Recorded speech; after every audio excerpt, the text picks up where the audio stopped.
and start us off. So welcome up, Michelle Bowen.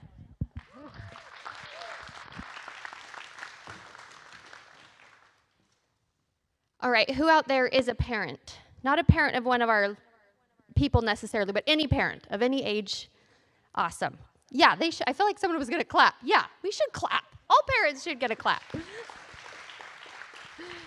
Okay, now raise your hand if any of you are a parent who somewhere along your parenting journey learned that you were worrying way too much about things that mattered way too little. Okay, maybe a few less hands. Thank you. So recently, my family and I were reviewing some old photos and videos, and we came across this one. Oh, I have to hit the thing. Nope. How do I go back? There. This is our youngest child, and we're at the Children's Museum. And I'll just let you watch.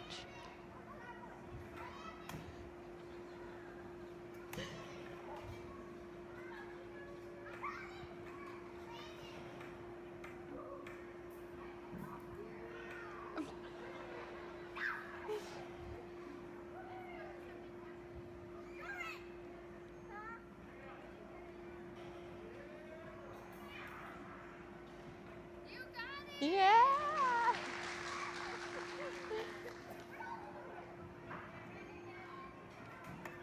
Almost done.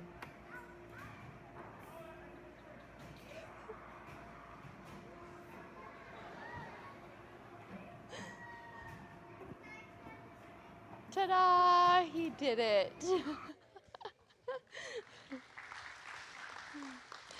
When I saw this video, I just kept thinking of it, and it reminded me that I was obviously at that time at a place in my parenting journey where I was happy to just watch him struggle and laugh the whole time. Shortly after that, we opened a school for our 6 children, and based on that kind of idea, what if we just sat back and watched the children have a hard time? What would that look like? What if we did so curiously? And what if we cheered them on and encouraged them, but didn't necessarily step in and save the day for them? So we opened a school, and that allowed me an opportunity to talk with many parents at different places in their journey. And I remember in thinking about this, one very impactful conversation I had with a parent. This dad had several young children, and he was very concerned, particularly about his 2 young boys. They were probably about 2nd grade and 4th grade, and he was just trying to figure out if we gave them this Acton opportunity, if we let them have a high degree of choice, how would they be prepared for a career that they hated? How would they be prepared to do the grind of a horrible job to provide for their family? And we finished the conversation, and it wasn't really until the next day I realized he was talking about his life. And he couldn't imagine a world where that didn't have to be the reality of his life or that for his children. So, what do we do about this problem that faced our generation and could face the generations in the future? And that is what has brought us here today. Today you'll get to see our answer to that problem, that our children do not have to live that kind of life, and we as parents do not have to live in the fear that they will have a job they hate, that they will not enjoy life, that they will just do the grind to get through, because there's a better way. And Acton's answer to that is the Next Great Adventure experience. So you're going to see a little bit today of what these heroes have gone through and where they're headed. So I'll explain a little bit. They start out very young at Acton, exploring lots of different things. Their passions, hobbies, exploring. It's all over the map.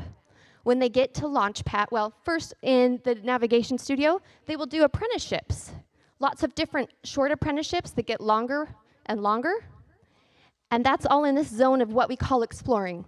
When they get to Launchpad, they will continue to explore until they start to get a little bit more alignment. They do a lot of deep dive into their own self and they do interviews with people to try and get some direction of where they want to go.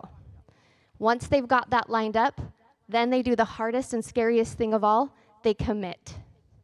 Do I hit that button? Okay, nope, go back. Thank you. He's got me. They make a commitment. They say, I've practiced, I've interviewed, I've done the research and put the time in that now I'm ready to commit to something.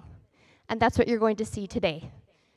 Now, just so you know, at any time during the Next Great Adventure experience, they can go back to searching if they decide, okay, I was committed, but I've learned more about myself and the world and how I want to give to the world, so I'm going to go back. And they do the process again. This is how we know they're never going to be stuck in that situation because they have the tools and the experience to move themselves forward very deliberately to where they want to be. So today you will see them. They're going to give their talks, and this is a very specific type of talk that has very specific things in it. Towards the end, well, I shouldn't say towards the end. They can do whatever they want. Generally, you will hear them ask for help. As Mindy mentioned, there's a QR code in your program that offers a way for you to help. That could be, hey, I know someone in your industry that you might want to interview, or I am an expert and you may want to talk with me, or I have resources for you. So that's one way that you can all help support them as they go create the world that they envision. The other thing that you'll hear is that they have the opportunity to earn up to a $100,000 fellowship through the Next Great Adventure program experience. I don't know.